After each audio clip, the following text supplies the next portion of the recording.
Gettysburg Armored Warfare is an online game that supports up to 64 players per server, so there's going to be some pretty big battles in the game. The game takes place in the 1860s. Basically, this mad scientist goes back in time to try to change the outcome of the Civil War, and he brings this futuristic technology back to 1860s era America to sort of change the outcome of the Civil War. Gettysburg Armored Warfare is a real-time strategy action hybrid where the player can give orders to their units from above and then at any point in time take control of their unit and carry out the orders on the ground from a traditional third-person perspective. So we're sort of taking these action elements from games like Battlefield and mixing them with the real-time strategy aspects of games, old school RTSs like Age of Empires, Warcraft, things like that. So it's really going to merge, I think, the best of both worlds in the game. The game is going to feature a range of weapons from traditional, 1860s era muskets and firearms and things like that to these like hybrid weapons that are sort of brought back from the future and sort of hodgepodge, mixed together with the technology of the day. So you're going to get this combination of futuristic technology and 1860s technology. It should turn out to be pretty interesting.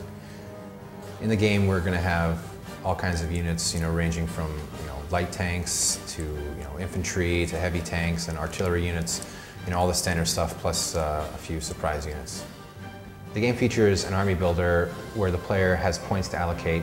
For instance, a heavy tank costs about 1,000 points, and a squad of Civil War era soldiers would be 100 points. So the player has to allocate, the points where they'd see them most useful. Players are going to be able to customize their units in the game, with everything from unique weapons to decals they can spray in the world to things they can paint on their uniforms, to sort of give their units or their avatars a customized, unique look. The game features a commander mode. There's one per side. He's sort of like the leader of the team in a sense. He gives the orders that get passed down to the squad level. So, players can implement these orders and they get experience points they can use to upgrade their avatar and to do these other things. So it's sort of an incentive for the player to play the game and not just run around and ignore the commander's orders. So the game is going to start out with 4 different levels, the most notable of which is probably the Gettysburg map. And we're going to be releasing more maps after that to sort of keep the gameplay fresh for the players. The game features several gameplay modes, the most notable of which is probably the command point control mode, which is a pretty standard mode. There's 5 command points distributed across the map and the players have to take control of them. If a team takes over all the command points, they win the game. There's also a few other gameplay modes. We can do everything from standard deathmatch type gameplay all the way over to capture the flag, to push type gameplay modes where you have to escort an object through the map to the objective at the end of the level to win it.